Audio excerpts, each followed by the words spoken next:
अस्सलाम वालेकुम रहमतुल्लाहि व बरकातुहू। उम्मीद करती हूँ कि आप सब लोग खैर आफियत से होंगे। Welcome to my channel and welcome to class 9th। तो आज हमारा फर्स्ट लेक्चर है मैथमेटिक्स के हवाले से, जो कि साइंस स्टूडेंट्स के लिए है।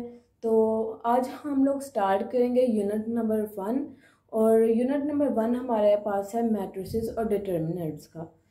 तो लेक्चर स्टार्ट करने से पहले मेरी आप सबसे गुजारिश है कि जिन्होंने अभी तक मेरे चैनल को सब्सक्राइब नहीं किया वो मेरे चैनल को सब्सक्राइब कर दें, लाइक कर दें और अपने दोस्तों में इसको शेयर कर दें। जी, तो बगैर वक्त ज़ाया किए हम लोग अपने वीडियो का आगाज़ करते हैं, अपने लेक्चर का आगाज़ करते हैं। जी, तो हम लोग स्टार्ट करते हैं मैट्रिसेस की डेफिनेशन के ऊपर। तो मैट्रिसेस की डेफिनेशन स्टार्ट करने से पहले मैं आप लोगों को कुछ बेसिक्स बातें बताना चाहती हूँ कि देखें, सबसे पहले क्या है कि देखिए यहाँ पे उन्होंने 2 नाम दिए हैं चैप्टर का नाम, मैट्रिसेस डिटर्मिनेंट्स, ठीक है। लेकिन बेसिकली हम लोग जो बात करेंगे वो मैट्रिसेस के ऊपर होगी। हम इस पूरे चैप्टर में पढ़ेंगे मैट्रिसेस क्या होते हैं, इंट्रोडक्शन पढ़ेंगे, उसका देन हम उसके टाइप्स को देखेंगे कि उसके टाइप्स में कौन कौन सी चीज़ें आती हैं, कौन कौन सी टाइप्स आती हैं। देन हम इसके एडिशन और सब्ट्रैक्शन देखेंगे मैट्रिसेस की। उसके बाद हम लोग मल्टीप्लिकेटिव इन्वर्स देखेंगे मैट्रिसेस का, मल्टीप्लिकेशन देखेंगे इनकी, और हम लोग सॉल्यूशन देखेंगे साइमल्टेनियस जो है लीनियर इक्वेशंस का। ये इस पूरे चैप्टर में हम लोग पढ़ेंगे। ये सारे चैप्टर की जो है वो एक आउटलाइन हमें दे दी है। तो सबसे पहले हम लोग स्टार्ट करेंगे आज का जो लेक्चर है हमारा मैट्रिक्स के ऊपर। तो हम लोग सबसे पहले मैट्रिक्स को डिस्कस करेंगे। तो उसको डिस्कस करने से पहले मैं आप लोगों को बता दूं कि जो इसका आइडिया था वो किसने दिया था, आर्थर कैले ने दिया था, ठीक है। और वो कौन था, एक इंग्लिश मैथमेटिशियन था 19th सेंचुरी का। ये चीज़ें आप लोगों ने ना छोटी छोटी याद रखनी है, ये अक्सर MCQs में पूछ ली जाती हैं। आप लोगों की बुक्स में इंट्रोडक्शन वाले पैराग्राफ में चीज़ें मेंशन होंगी, ठीक है। और उसने क्या डेवलप किया था, उसने डेवलप की थी फर्स्ट उसने डेवलप की थी थ्योरी ऑफ मैट्रिसेस इन 1858। 1858 में उसने जो सी है वो पहली थ्योरी ऑफ मैट्रिसेस के ऊपर उसने डेवलपमेंट की थी, उसने बताया था मैट्रिसेस के बारे में। अब हम लोग देखते हैं कि मैट्रिक्स हमारे पास क्या है। तो यहाँ मैं आप लोगों को डेफिनेशन लिख के बताती हूँ कि मैट्रिक्स क्या है, क्योंकि हम लोग इसके डेफिनेशन से स्टार्ट करेंगे। जी, तो देखें कि मैट्रिक्स हमारे पास क्या होता है। बेसिकली मैट्रिक्स, अब अगर हम डेफिनेशन को देखें तो कहते हैं कि रेक्टेंगुलर एरे, और इसको अरे भी बोल देते हैं, ठीक है। A rectangular array or formation of a collection of real numbers, say 0, 1, 2, 3, 4 and 7, such as 1, 3, 4, 7, 2, 0 and enclosed by bracket, ये square bracket, is said to form a matrix। अब इसका क्या मतलब है, इस सारी हिस्ट्री मैंने बोल दी। तो मैं आप लोगों को इसका सिंपली मकसद बताऊंगी, सिंपली मैं आप लोगों को समझाऊंगी कि अगर हम रियल नंबर 0, 1, 2, 3 कोई भी नंबर है, अगर हम लोग उसको इस फॉर्म में लिख देंगे, रेक्टेंगुलर फॉर्म में लिख देंगे, उनको एक कलेक्शन की फॉर्म में लिख देंगे। मतलब कि जैसे मेरे पास ये कलेक्शन थी नंबर्स की, ये मेरे पास एक नंबर की कलेक्शन थी, तो मैंने इसको क्या कर दिया, मैंने इसको रेक्टेंगुलर मतलब कि एक सफ में इसको लिख दिया, ठीक है ना। एक मतलब कलेक्ट करके इसको एक जगह लिख दिया मैंने, एक सफ, इसको अरे को सफ भी बोलते हैं कि एक सफ में मैंने एक उसको रेक्टेंगुलर सफ थी, उसके अंदर मैंने इसको क्या कर दिया, पुट कर दिया, रख दिया। तो ये मेरे पास क्या हो जाएगा, अगर मैं इसको इस तरह रखती हूँ और उसके बाद में इसको इन ब्रैकेट्स में, जो बड़ी ब्रैकेट्स होती है हमारे पास, जो बड़ी ब्रैकेट्स होती हैं हमारे पास, अगर हम उसको इसके अंदर इनक्लोज कर देते इस तरह, तो मतलब कि ये मेरे पास मैट्रिक्स है, मैंने इसको 1, 3, 4, 7, 2, 0 इस तरह लिख दिया, ठीक है। इस नोटेशन को, इस कलेक्शन को, ये जो कलेक्शन मेरे पास है 0, 1, 2, 3, 4 and 7, इस कलेक्शन को अगर मैं इस फॉर्म में लिख दूंगी तो ये मेरे पास क्या बन जाएगा, एक मैट्रिक्स बन जाएगा। मतलब कि हम लोगों ने जो एक मतलब कि मैं हमारे पास कलेक्शन है रियल नंबर्स की, जब हम लोग उनको इस फॉर्म में लिख देते हैं ब्रैकेट्स डाल के, तो ये क्या बन जाता है, एक हमारे पास मैट्रिक्स बन जाता है। और मैट्रिक्स को हम लोग यूजली शो किस नंबर से करते हैं, किस अल्फाबेट से, कोई भी ABC मतलब कैपिटल कोई भी लेटर हम लोग ले सकते हैं, ठीक है ना, अप टू Z। हम लोग इसको किसी भी मतलब कि ए कैपिटल लेटर से हम लोग उसको शो कर सकते हैं, किसी भी अल्फ़ाबेट से हम लोग इसको शो कर सकते हैं। अब देखो जैसे कि अगर हमारे पास एक ये मैट्रिक्स, अगर मैं आप लोगों को इसके अलावा अगर कोई मैट्रिक्स की डेफिनेशन आपको दूं मिसाल, तो वो क्या होगी। मतलब कि अब मैं दे देती हूँ रियल नंबर्स में से मैं कुछ भी ले लेती हूँ। मैं ले लेती हूँ 4 5 6 7, ठीक है। मैं ये ले लेती हूँ, ये मैंने कलेक्शन ले ली रियल नंबर्स में से। अब मैंने कहा, मुझे कहा गया कि आप इसको बनाओ मैट्रिक्स, तो मैं इसको मैट्रिक्स बनाती हूँ जी। मैंने इसको लिख लिया। अब देखिए मैं आगे आप लोगों को बताऊंगी भी, इसका एक और भी मेथड आप लोगों को बताऊंगी। अच्छा, आप लोगों को कह दिया कि इसको मैट्रिक्स फॉर्म में लिखो, आप लोगों ने सिंपल क्या किया, इसको मैट्रिक्स फॉर्म में लिख दिया, ठीक है। तो ये हमारे पास क्या बन गया, एक किस्म का ये है हमारे पास स्क्वायर मैट्रिक्स। आगे हम जब इसके टाइप्स करेंगे ना मैट्रिक्स की, देन मैं आप लोगों को ये सारी चीज़ें जो है वो बताऊंगी कि स्क्वायर मैट्रिक्स क्या होता है हमारे पास, रेक्टेंगुलर क्या होता है, अपर ट्रायंगल मैट्रिक्स क्या होता है, इसकी सारी डेफिनेशन आगे टाइप्स आती है इसके, वो मैं आप लोगों को 1 बाय 1 जो है वो एक्सप्लेन मैं बाद में करूंगी। लेकिन सबसे पहले आप लोगों ने जो समझने वाली चीज़ है वो क्या समझनी है कि मैट्रिक्स होता है किस फॉर्म में। अगर आप लोगों को इस फॉर्म में कोई चीज़ लिख के दे देता है सिंपल, तो आपसे पूछते हैं कि हाँ जाए ये बताओ ये मैट्रिक्स है या नहीं है, तो आप लोगों ने क्या कहना है, नहीं ये मैट्रिक्स नहीं है। मैट्रिक्स कब बनेगा, जब उसके दरमियान जो है उसके हम इर्द गिर्द जो दोनों साइडों पे स्क्वायर ब्रैकेट लगाएंगे, तब जाके ये हमारे पास मैट्रिक्स बनेगा, अदरवाइज हमारे पास मैट्रिक्स नहीं होगा।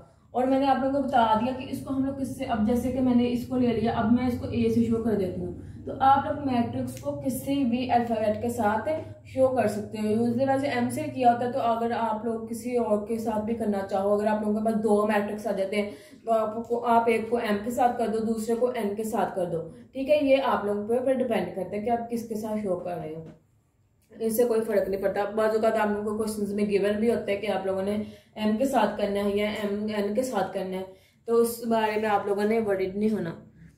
और नेक्स्ट, अच्छा अब जो नेक्स्ट जो इम्पोर्टेंट बात है वो मैं आप लोगों को बताने जा रही हूँ, बहुत इंपॉर्टेंट बात है वो।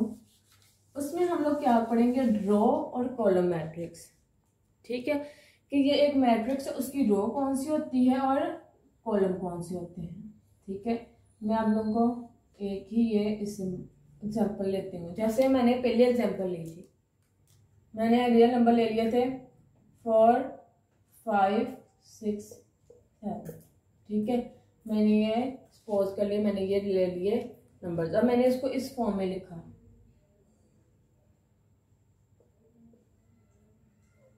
ठीक है। मैंने इसको इस फॉर्म में लिखा, तो इसमें जो इस तरह होंगे ना, जो हमारे पास पड़े होंगे हॉरिजेंटली, ठीक है, जो हमारे पास एंट्रीज हॉरिजेंटली होंगी उसको हम क्या कहेंगे कि वो रो है। अब मेरे पास इसमें 2 रोज थी, एक ये वाली रो पड़ी थी 4 6 की, एक 5 7 की, तो ये मेरे पास रो 1 हो गई, ये मेरे पास क्या हो जाएगी, रो 2 हो जाएगी मेरे पास। तो हम लोगों ने इसकी डेफिनेशन में क्या लिखना है, अब देखो मैंने इसको फॉर एग्जाम्पल मैट्रिक्स ए का नाम दे दिया था, तो आप लोगों ने कहना है कि in matrix a the horizontal representation of matrix is called row, ठीक है। जिसमें आप लोगों के पास हॉरिजेंटल जो एंट्रीज होती हैं वो हॉरिजेंटल वे के साथ प्रेजेंट की जाएं, तो वो आप लोगों के पास क्या होती है, रोज होती हैं।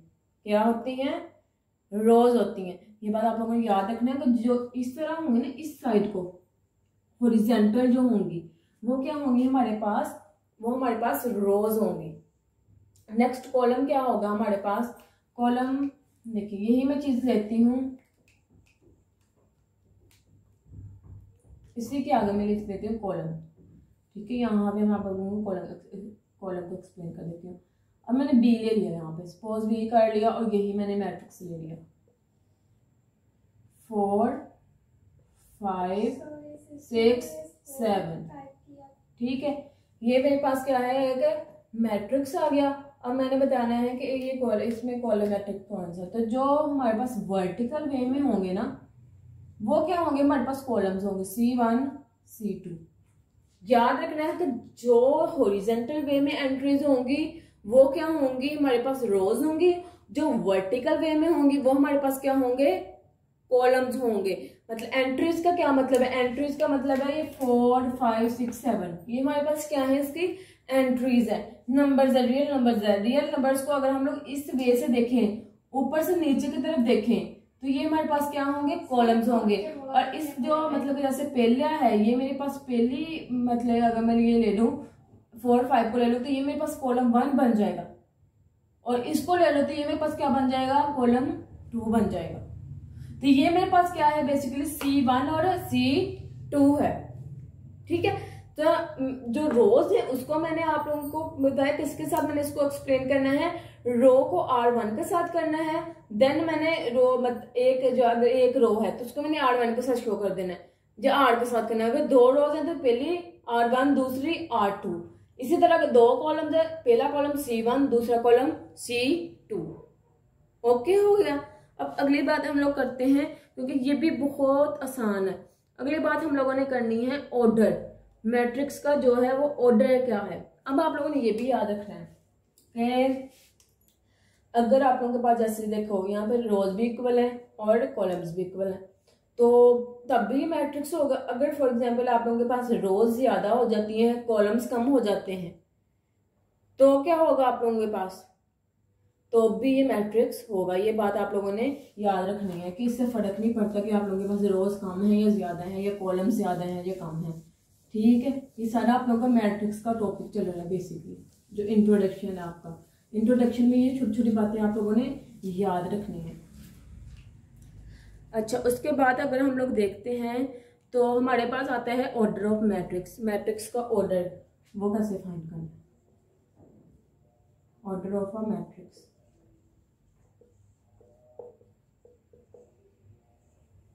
अब ऑर्डर ऑफ मैट्रिक्स क्या होता है कि एक मैट्रिक्स का क्या है ऑर्डर, वो हम लोगों ने फाइंड करना है।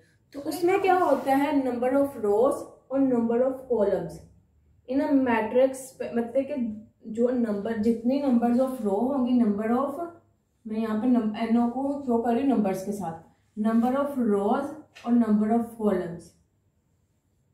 एक मैट्रिक्स के अंदर जितने नंबर ऑफ रोज और जितने नंबर ऑफ कॉलम्स होंगे वो क्या शो करेंगे, उसके ऑर्डर को शो करेंगे, क्योंकि मैट्रिक्स का क्या ऑर्डर है। अब फॉर एग्जांपल, अब जो है ना हम लोग रोज हैं, ये भी आप लोगों को याद रखना कि रोज को हम लोग n के साथ शो करते हैं और नंबर ऑफ कॉलम्स को हम लोग n के साथ शो करते हैं। और जब हम लोगों ने इसका ऑर्डर निकालना है तो हम क्या कर देते हैं, m cross n, m multiply n, या फिर हम लोग इसको m बाय n भी लिख सकते हैं। दो वे से लिखे जा सकते हैं, m क्रॉस n भी और m बाय n भी। अब देखो ज्यादातर आप लोगों की जो बुक है ना उसके ऊपर ये यूज हुआ है m बाय n, साथ में ये नीचे स्लैशेस है साथ में इसके। तो अब देखो, अब आप लोगों ने इसको कैसे करना, अगर आप लोगों के पास कोई भी अगर कोई मैट्रिक्स आ जाता है, ठीक है, मैं कोई भी मैट्रिक्स ले लेती हूँ m के नाम से, ठीक है, मैंने बेसिकली बात कर रहे हैं ऑर्डर्स पे, order of matrix.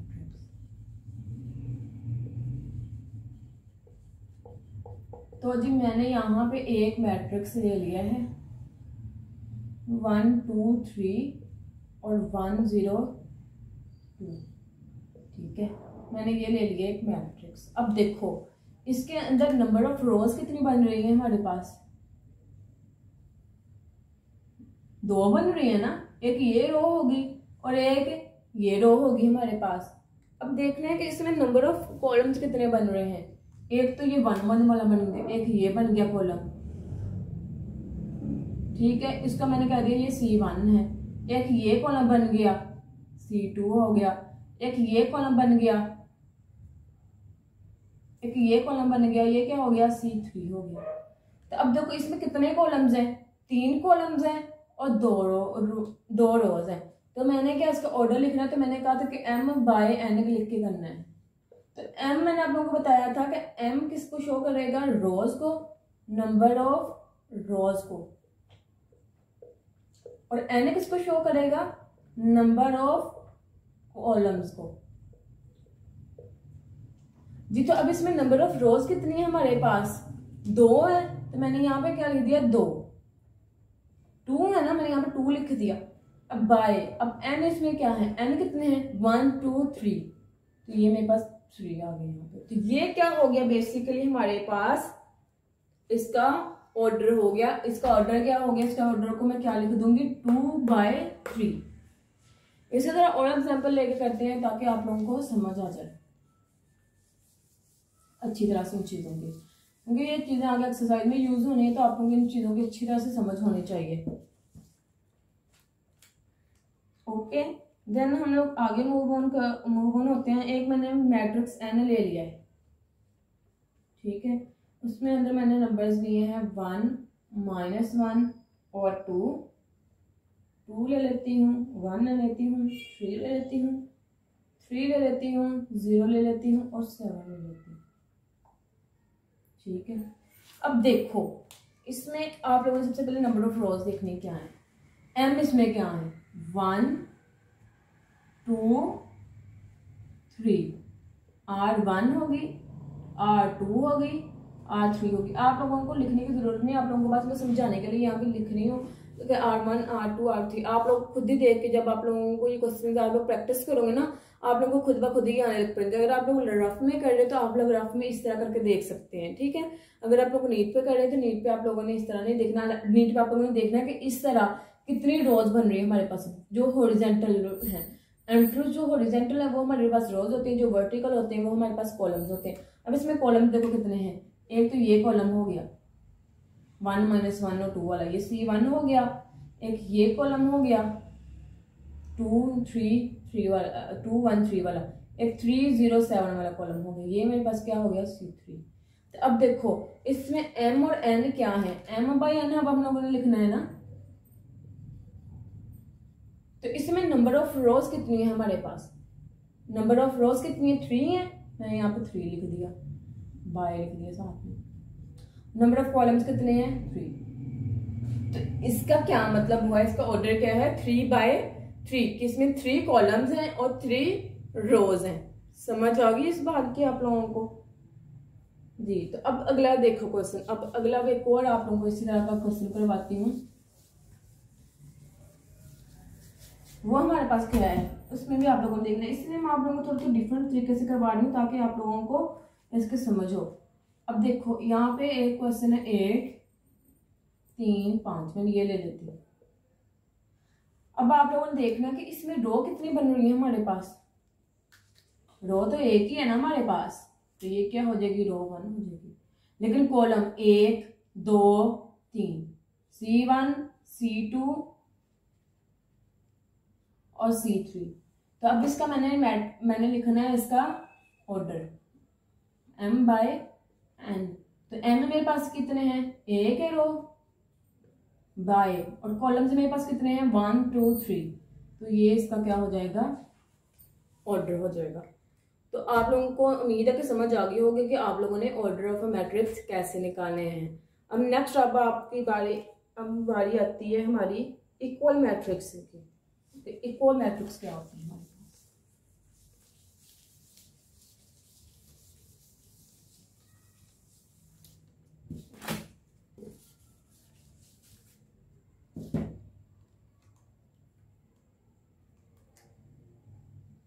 Equal matrix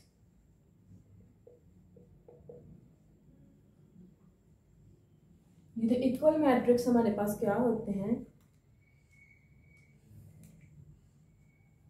कहते हैं कि आप लोगों ने क्या करना है, कहते हैं कि अगर हम लोग कोई भी लेट करते हैं, 2 मैट्रिक्स है, ठीक है। मैंने 2 मैट्रिक्स लेट कर लिए। एक मेरे पास A मैट्रिक्स है और एक मेरे पास क्या है? B मैट्रिक्स है, ठीक है। ये मेरे पास क्या है? 2 मैट्रिसेस हैं,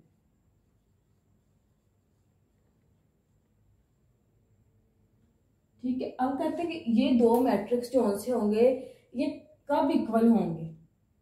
कब इक्वल होंगे इनको हम कह सकते हैं कि A is equal to B। हम कब ये कह सकते हैं? जब हमारे पास जो A का ऑर्डर है, ऑर्डर ऑफ A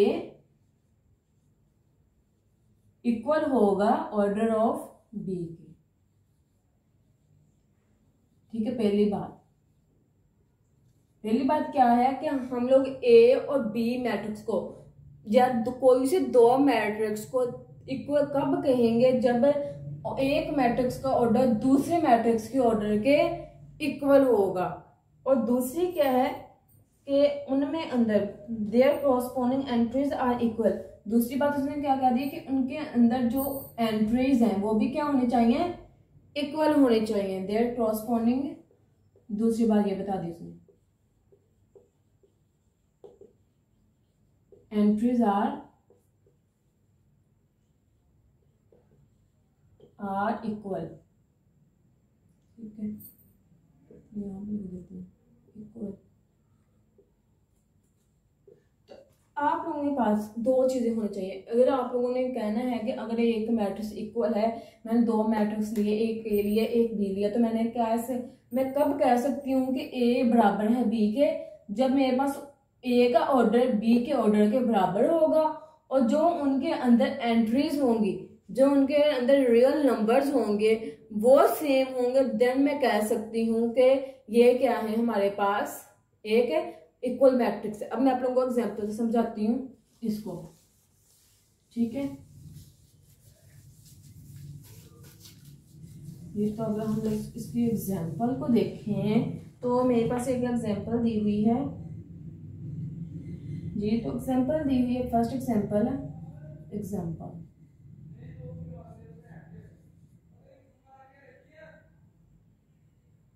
ठीक है, एग्जांपल मेरे पास है ए बराबर है, मेरे पास दिया हुआ है इन्होंने 1 -4 3 और 2, और बी मैट्रिक्स इन्होंने क्या दिया हुआ है हमें 1 -4 2 + 1 और 4 -2। अब देखो एक चीज है यहाँ पे, अब आप लोगों ने ये याद रखना है कि मैट्रिक्स के दरमियान अगर देखो, जब अगर इस तरह का मैट्रिक्स आ जाता है तो हम लोग 2 + 1 4 -2 इस तरह का मैट्रिक्स आ जाता है ना, मतलब अगर मैट्रिक्स में इस तरह के आप लोगों के पास एंट्रीज आ जाती है तो हम उसको कहेंगे कि ये एक ही रो है। इसको ये नहीं कहेंगे कि 1 2 3 कॉलम्स हैं। इस तरह नहीं आप लोगों ने इसको करना, क्योंकि कॉलम्स जो हो सकते जैसे इनके दरमियान, अगर इनके दरमियान प्लस का साइन आता देन ये दोनों कॉलम्स नहीं थे, ये एक कॉलम बनना था। तो इनके दरमियान प्लस माइनस का साइन नहीं होना चाहिए। समझ आई?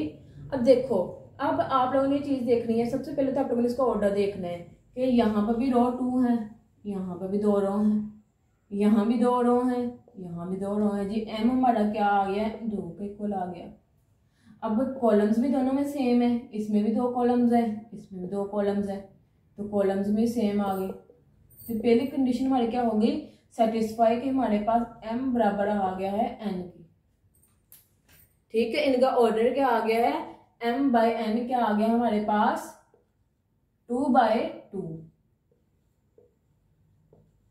अब देखो यहाँ पे 1 है, यहाँ भी 1 है, ये बात मानी जाती है। यहाँ -4 है, यहाँ भी -4 है, ये भी बात मानने को आ जाती है। लेकिन देखो यहाँ पे 3 है, यहाँ पे 2 + 1 है, यहाँ पे 2 है, यहाँ पे 4 -2 है। तो अब इन चीजों को भी हम लोगों ने क्या करना है, एंट्रीज को भी क्या करना है, सेम करना है कि इनके अंदर एंट्रीज भी एक जैसी हो। तो अब मैंने क्या किया, मैंने बी को ले लिया। अब देखो बी में ये चीज ऐड हो रही थी, 2 + 3 कितने, 2 + 1 कितने बनते हैं हमारे पास, 3 बनते हैं। ठीक है, इसको हमने सॉल्व कर लिया, -4। अब 4 में से 2 निकालोगे कितने आएंगे, 2 आ जाएंगे। अब देखो, अब ए मैट्रिक्स और बी मैट्रिक्स आपस में इक्वल हो गए, 1 1 3 3 -4 -4 2 2। तो हम लोग कह सकते हैं कि ये मैट्रिक्स का आ जाता है हमारे पास, इक्वल मैट्रिक्स आ जाते हैं। इसके दोनों जो है वो सेटिस्फाई कर गए कंडीशन। पहले कंडीशन क्या थी कि इसमें नंबर ऑफ रोज और नंबर ऑफ कॉलम्स जो से हैं वो इक्वल होने चाहिए, मतलब कि उनका जो ऑर्डर है वो सेम होना चाहिए। तो ये सेम ऑर्डर के थे। और दूसरी बात है कि उनके अंदर जो एंट्रीज हैं, जो हम लोगों ने ये अंदर जो नंबर्स लिखते हैं वो भी दोनों साइडों पे क्या होने चाहिए, सेम होने चाहिए। तो ये दोनों साइडों पे नंबर्स भी सेम हो गए, 1 1 हो गया, 3 3 हो गया, -4 हो गया, 2 2 हो गया। ठीक है, अब मैं अगर एक और एग्जाम्पल आप लोगों को दूं इसकी, तो आप लोगों को और ज्यादा क्लियर हो जाएगा। ठीक है, अब देखो, अब मैं आप लोगों को एक एग्जांपल देती हूँ। एक एग्जांपल है, ठीक है। एल बराबर है मेरे पास 2 - 1 3 और 2, और एम में मेरे पास आता है 2 - 1 3 - 2। अब देखो, अब मैं कहती हूँ कि मैंने इसको देख के बताना है कि ये मेरे पास इक्वल मैट्रिक्स होगा या नहीं होगा। तो इसकी पहले मैं जो कंडीशन वो देख लेती हूँ। इसकी पहले कंडीशन में देखो, हमारे पास इधर भी 2 रोज हैं, ठीक है, इधर भी 2 रोज हैं और इधर भी 2 रोज हैं, ठीक है। इधर भी 2 रोज हैं और इधर भी 2 रोज हैं, इधर भी 2 कॉलम्स हैं, इधर भी 2 कॉलम्स हैं, इधर भी 2 कॉलम्स हैं, ठीक है। मतलब दोनों मैट्रिक्सेस में हमारे पास कॉलम्स की जो तादाद है वो भी सेम है। तो हम इसको कह सकते हैं कि एम कितना आ गया हमारे पास, 2 रोज थी दोनों साइडों पे, 2 आ गया। एन कितना था हमारे पास, 2 आ गया। तो ये मेरे पास यहाँ पे भी एम क्या था, 2 था, एन बराबर था 2। तो एम बाय एन जो है वो क्या आ गया, इक्वल आ गया 2/2 के, ठीक है। और ये भी 2/2 के इक्वल आ जाता है। पहले कंडीशन तो होगी सेटिस्फाई। अब अगले कंडीशन में हम लोगों ने क्या करना है कि देखना है कि इनकी एंट्रीज भी सेम है या नहीं। अब देखो 2 2 -1 2 2 -1 -1, फिर 3 और 3, लेकिन यहाँ पे आगे गड़बड़ हो गई है जी। यहाँ पे +2 है, यहाँ पे -2 है, गड़बड़ होगी। इसका क्या मतलब है कि अब हमारी जो दूसरी कंडीशन है वो तो सेटिस्फाई हुई नहीं, तो हम कह सकते हैं कि एल जो है वो नॉट इक्वल है। अगर इक्वल है, नॉट इक्वल है, तो आप लोगों ने ये साइन यूज करना है, नॉट इक्वल टू एन, ठीक है। तो ये आप लोगों की थी कुछ एग्जांपल्स जो इससे रिलेटेड थी। अगर आप लोगों की, अगर इधर आप लोगों ने ये भी चीज नोट करनी है, अगर मैं यहाँ पे कर दूं माइनस, अगर देखो यहाँ पे -2 की कमी थी ना, यहाँ पे अगर मैं -2 कर देती हूँ और यहाँ पे मैं एक और ऐड कर देती 3 और 1, अब देखो तब भी ये इक्वल नहीं होना था, क्योंकि यहाँ पे m/n क्या हो जाने थे, वो इंक्रीज हो जाने थे, और ये भी जो चीज थी आपस में इक्वल नहीं होनी थी। देखो इसमें तो ना तो ऑर्डर, क्योंकि यहाँ पे 2/2 हो जाना था ऑर्डर, वहां पे क्या आ जाना था 2/3 हो जाना था। तो जब वो चीज हो जानी थी, उस साथ में ये भी देखो इसके एलिमेंट्स भी नहीं मिलेंगे, तो क्या होगा हमारे पास, ये मैट्रिक्स नहीं होगा, इक्वल मैट्रिक्स नहीं होगा। मैट्रिक्स तो होगा लेकिन वो इक्वल मैट्रिक्स नहीं होगा। ये बात आप लोगों ने याद रखनी है। तो इंशाल्लाह नेक्स्ट लेक्चर में हम लोग इसके एक्सरसाइज करेंगे, एक्सरसाइज 1.1। तो तब तक आप लोगों ने इसकी अच्छी तरह से प्रैक्टिस करनी है सारे क्वेश्चंस की, कि आप लोगों ने किस तरह क्वेश्चंस के, मैं कह रही हूँ सॉरी, आप लोगों ने इसकी डेफिनेशंस की प्रैक्टिस करनी है कि इक्वल मैट्रिक्स आप लोगों ने अच्छी तरह से उसको समझना है कि इक्वल मैट्रिक्स क्या होते हैं, हमारे पास ऑर्डर क्या होता है, रो मैट्रिक्स क्या होता है, कॉलम्स क्या होते हैं, मैट्रिक्स क्या होता है। ये सारी चीज़ें जब आप लोगों को अच्छी तरह से आएंगे देन आप लोग इसकी एक्सरसाइज खुद भी कर सकते हैं, लेकिन मैं आप लोगों को करवाऊंगी। लेकिन आप लोगों ने ये चीज़ें पढ़ के आनी है, देख के आनी है अच्छी तरह से कि आप लोगों को कितने % क्लियर हुआ है। अगर आप लोगों का कोई भी क्वेश्चन हो, कहीं से भी आप लोगों को कोई चीज़ भी समझ नहीं आई हो, तो आप लोगों ने मुझे कमेंट करके बताना है कि हमें यहाँ से ये चीज़ समझ नहीं आई। और दूसरी बात ये कि आप लोगों ने लेक्चर को अपने व्हाट्सएप पे भी शेयर करना है, अपने व्हाट्सएप स्टेटस पे, अगर आप लोगों के पास व्हाट्सएप ग्रुप्स हैं आप लोगों ने व्हाट्सएप ग्रुप्स पे शेयर करना है, फेसबुक है तो फेसबुक ग्रुप्स में भी आप लोगों ने अपने फेसबुक पे भी शेयर करना है, और इंस्टाग्राम पे भी आप लोगों ने, अगर आप लोगों की आईडी है तो आप लोगों ने उधर भी शेयर करना है, ठीक है। तो इसी दुआ के साथ मैं आप लोगों से इजाज़त चाहूँगी कि अल्लाह पाक हम सबको नफ़ा बख्श इल्म हासिल करने की तौफीक अता फरमाए। आमीन। अल्लाह हाफिज़।